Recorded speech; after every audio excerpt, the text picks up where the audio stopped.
This trip has been something that, it wasn't expected to come onto my itinerary of things to do.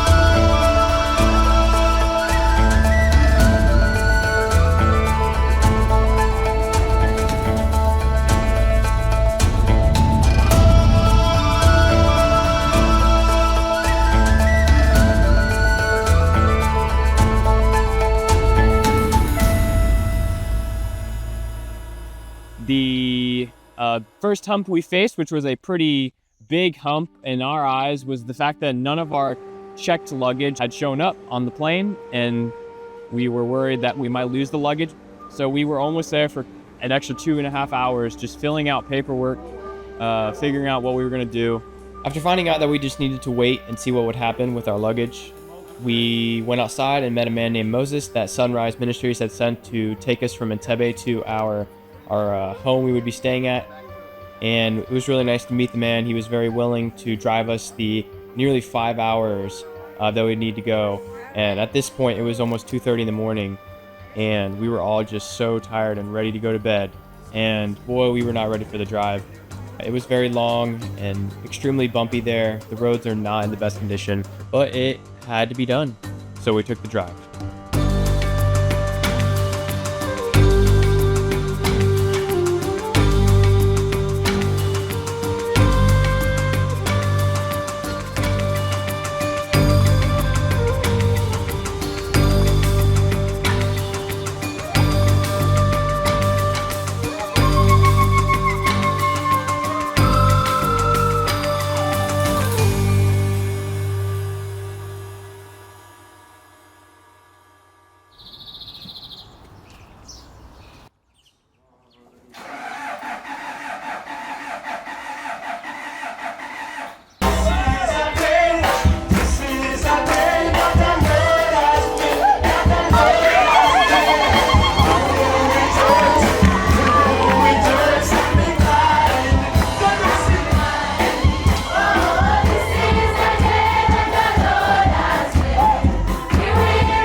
Following the amazing welcoming ceremony that the children put on for us, we were able to go take a tour of the facilities, and that included the children's homes.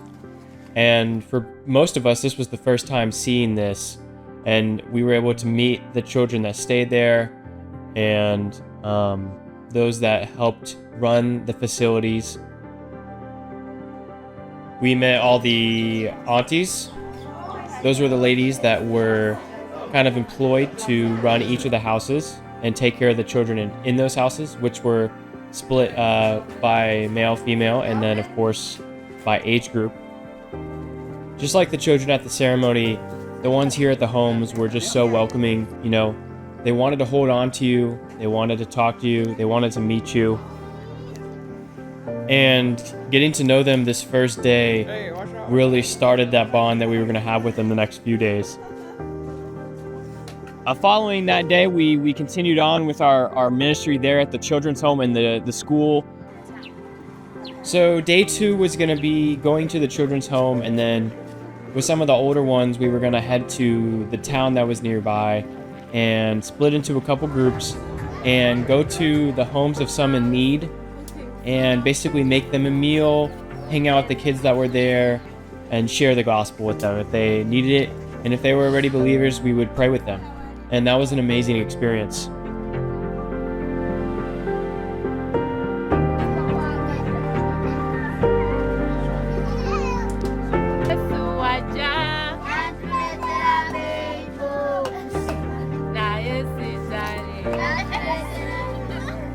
After heading back to the children's home, we spent the rest of the afternoon just hanging out with the kids, playing with them, doing activities. We helped make dinner that night, which included chapati, which is almost like a tortilla type item that they do down there. It's very simple to make and it tastes amazing.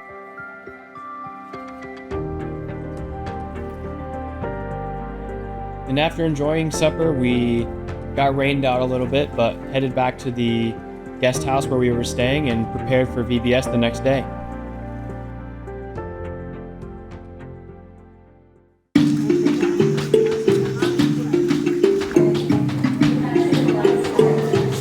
The first day we were supposed to do VBS was actually a holiday, and so because of that holiday, they pushed it back one day. This was actually a huge blessing because we still didn't have our luggage, which had all of our supplies in it. So with the given source material that Pastor Chris was able to print off for us, we basically winged it, and it couldn't have gone any better. The very first book of the Bible, the very first pages of the Bible,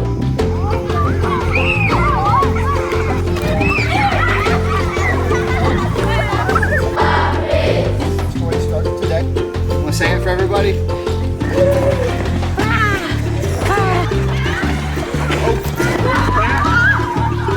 Now, where's Bible story today? Come according to their kinds and livestock according to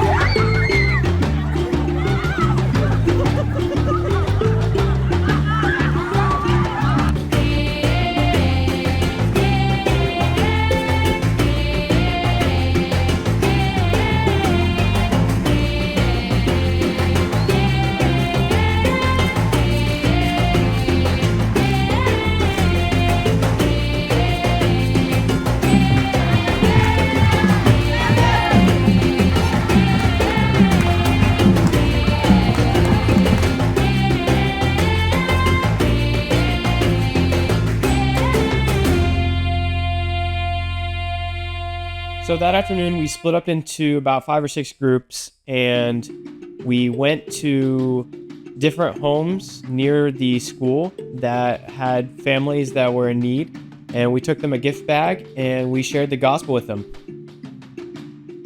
Overall, an experience around this country has just been the absolute amazing kindness and humbleness from people just bringing us into their homes or bringing us, into the schools that we visited or the nurseries or the children's homes. They've all just been so welcoming, and it's just been an amazing experience.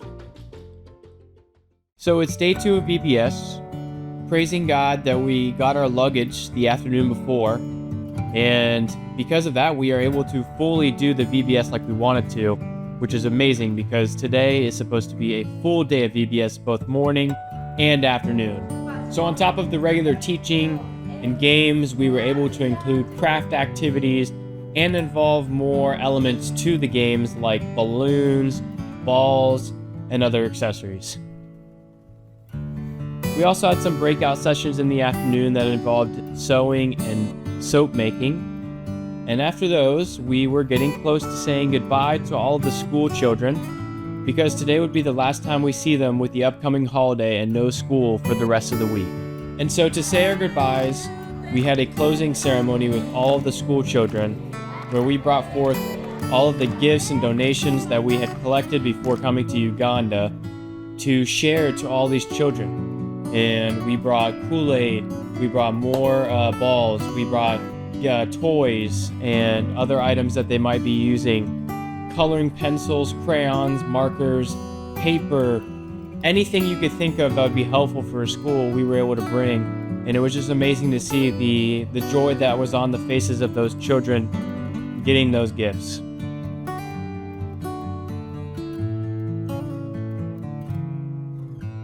Day 5 was by far the hardest day, at least for me personally, because it was the last day we'd be at the children's home. seeing all their wonderful faces and the happiness that they have, when we get to hang out with them. And so going into that day, just touring the rest of the facility and preparing to give them the gifts and say goodbye, we were just basically prepping to cry because it was going to be a sad moment. But we had to make what it was. We did some more sewing activities. Linda and Marie taught some of the girls there more skills to use, and we played and hung out a little bit more. The other ladies on our team led them through bracelet making, which they really enjoyed. Chris found a guitar, and then it was time to say our goodbyes. So we brought them all of the goodies we brought from America. We had flip-flops and candies, headbands that Maria, one of the ladies who came on the trip, made for all of the girls. Just the overall experience of, giving those items to what we would think are super simple items in America, they just cherish on another level because they don't get to see those types of things down here. A lot of the items that we were able to get them, they don't personally have there. And so that was really cool just to see how happy they were with those things. And then it was time to say goodbye. And it was sad, it was hard. But we knew what we had was blessed by God, and what we were able to accomplish was wonderful, and hopefully the work that we did will resound there with them, and that we'll be able to see them again soon. So the next day, Saturday, was more of a relaxed, kind of regain our energy day. We slept in a little bit just to build back. We had been going. So a few of our people went to Mirembe that morning while the rest of our stayed in. And so what Mirembe is basically the slums of Jinja. So it's the poorest of the poorest, the dirtiest area. People there are struggling with every aspect of life, sickness, money, just anything you can think of. That's the poorest of areas. So the reason we did that partially was because some of the girls that are at the girls' home we go to later in the story came from that area, from Mirembe, and so they had hard backstories. So we went to some of the families of those girls to give them those goodies, and I know they were very blessed to hear that in the Word of God as well. So for those of us who didn't go to Mirembe, we all planned on meeting together at the IMB missionary location here in Uganda at the Uganda Baptist Seminary. So the International Missions Board, which is an organization that Southern Baptist churches here in the United States funds, has a location that's hosted in Uganda here at the seminary. And so we were able to meet the people that the IMB has sent to train and teach men and women from all over Africa the things that they would need in order to be leaders in a church, whether that's pastor, worship leaders, women's ministry leaders, those types of things. I come from West Nile, Uganda. I come from a little church called the Central Baptist Church. My prayer request is that in my little village where I'm coming from, West Nile, Uganda, we have so many pastors who are untrained, and they are looking forward really to be helped. And we pray together that God will one time open doors for them so that they can be trained in Bible studies, and maybe put down a little Bible school for them so that God can speak through them, and then they can deliver the message to the rest of the members at home who are naive about the Bible. So that's the little prayer request that I want to put across. Thank you for loving us, and thank you for visiting us, and come again to Uganda next time. Thank you very much.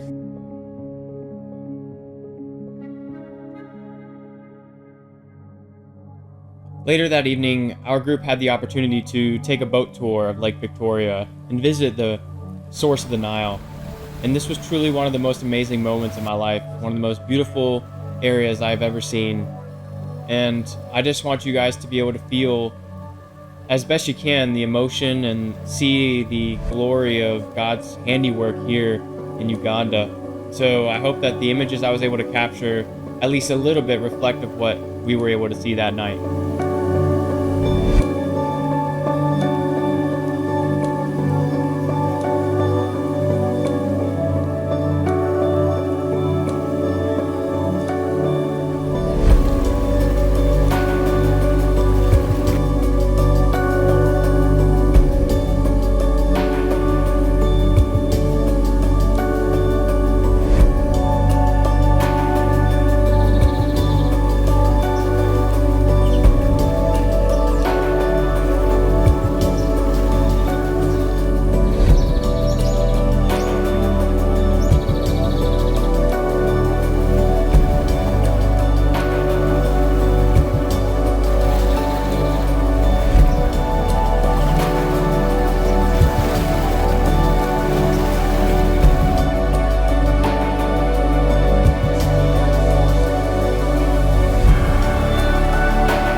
I used to see a lot of children on the streets who are like begging and suffering.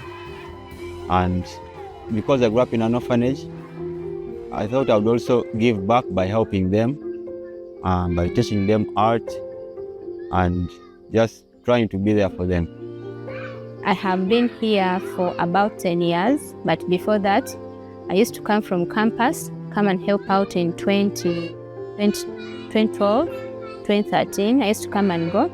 When I finished school, I came in 2015 and started working with Daniel. My favorite thing serving in this home is bringing in the girls that are really in need and seeing them smile. It shows me that they have hope. The biggest challenge we have is financing, because as the girls keep growing, they become more expensive, like taking them to secondary schools. The good thing is that at least somehow, somewhere God comes through. We don't want them to go back to the streets. And so for the ones that have finished school, they are already working, and it really gives us hope and makes us happy. The best way to help Mirembe, if we see the future, we can have people to partner with Mirembe in supporting, so that we can be able to take the girls to school, give them education, and also be able to provide them like the necessary needs. People can find the information to donate to Mirembe through our website, Sunrise Ministries. I'm thankful for all that the people have given us, the donors. I am thankful that the girls are able to go back to school, and also we are able to rescue the girls. They have somewhere to stay, somewhere to sleep, somewhere to call home. So I'm thankful to God for that.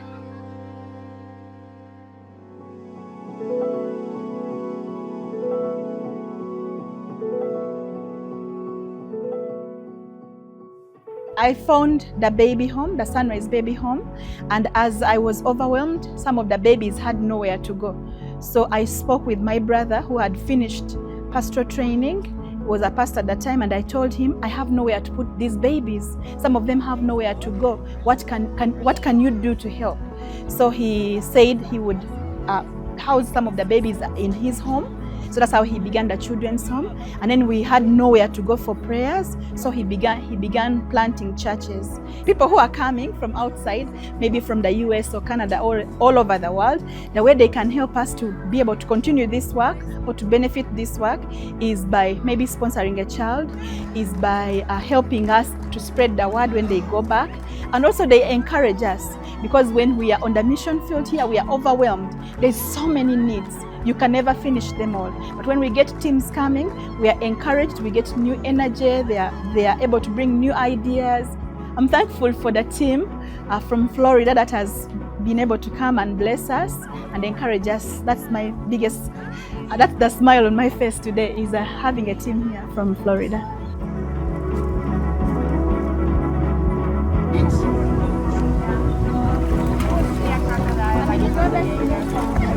Crocodile, what are you?